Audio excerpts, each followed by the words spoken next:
Hello guys, welcome sa aking YouTube channel. So, ang date ngayon is October 23, 2024. So, ngayon is D-Day, as in Declaration Day for 4th week sa Yieldmax ETFs. So anong meron sa akin sa 4th week? Ang meron sa akin ay MSTY or MISTY, YMAX, and IWNY. So tingnan natin yung aking portfolio ngayon for today. Tingnan natin yung aking Wealthsimple account.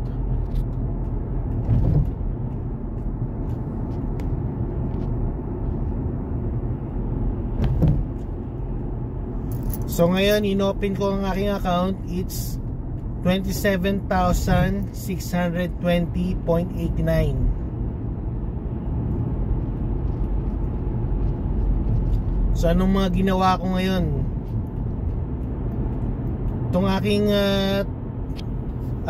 overall portfolio, it's up by 46.11%. Up ako ng 8,719.19. So laki, mataas ang anong niya ngayon, ang value niya ngayon. Kumbaga isa na naman tong green day sa sa stock market. Tingnan natin yung aking TFSA.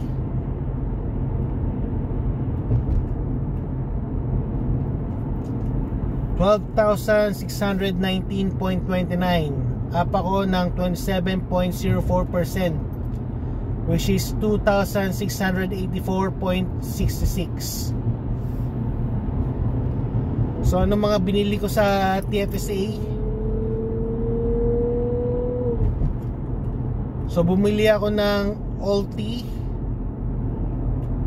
which is I bought 2 shares at 9.635 USD. 2 shares ng ALTI. Tapos bumili rin ako ng 3 shares ng Tesla, 3 shares at 11.1277 USD. Tapos bumili naman ako uli ako ng ng ALTI,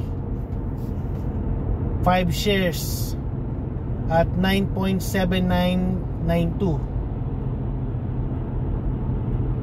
So in total, ngayong araw na to bumili ako ng 8 shares ng ALTI.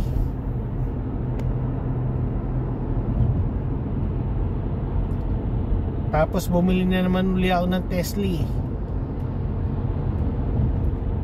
5 shares again ng Tesla at 11.2582.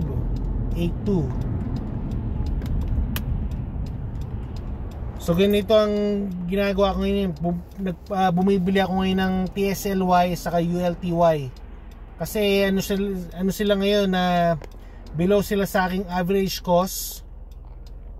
Saka saka mura sila ngayon. Maganda bumili talaga pagka murang ang stocks ngayon. Saka nagbibigay sila ng minimum $1 per share. So kailangan i-take advantage natin to. So ngayon, distribution day ngayon ng MSTY, which is MISTY. Tapos sa YMAX saka IWNY. So tingnan natin sa kung anong maging distribution day ngayon. Yan.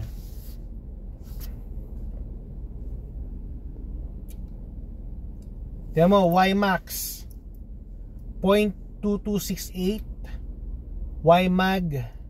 Itong YMAG, mababa yung kanyang ngayon, bigay niya ngayon 0.05 cents. MSTY 4.1981. Ang laki ng payout niya ngayon. YQQQ 0.35, AMZY which is AMC 0.76, Aptly 0.3428, AIYY 0.7241, DISO 0.51, SQY $1.02, SMCY 5.3541. So ako I own 74 or 73% of Misty sa aking portfolio. So for sure yan, malaki yung aking payout. Kaya excited ako sa kikitain ko ngayong Friday, kasi for sure yan, malaki yung malaki yung payout ng Misty ko. Tapos meron pa akong additional na payout sa YMAX saka IWNY. So ang aking plano pagka natanggap ko yung aking dividend sa MSTY, ang plano ko is bumili pa ako ng mas maraming Tesla saka Alti, kasi mura sila ngayon eh. Magandang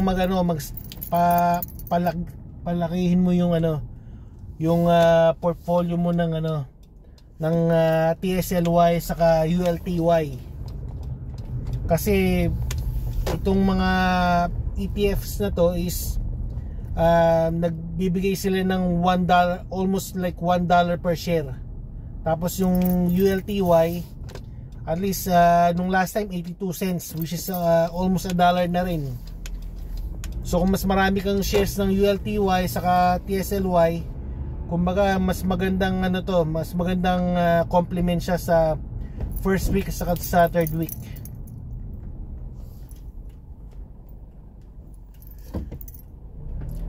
So yun lang guys ang update ko ngayong itong araw na to. Hopefully sa next kong video papakita ko sa inyo ngayon kung magkano yung aking kinita itong buong October sa Yieldmax funds. So kagandahan dito sa Yieldmax is ito talaga is totoong passive income talaga. Kasi nag-i-invest ka, kumbaga yung pera mo ang nagtatrabaho para sa iyo, tapos sa the end of the end of the month nakakuha ka ng dividends. Kumbaga yung aking setups ito sa aking mga yung aking mga ETFs is kumbaga nagbabayad sila every week. Kumbaga every week laging meron akong payout. Pero ang pinakamalaki ko talagang holding is sa MSTY. Kumbaga in the fourth week, ito ang biggest payer ko.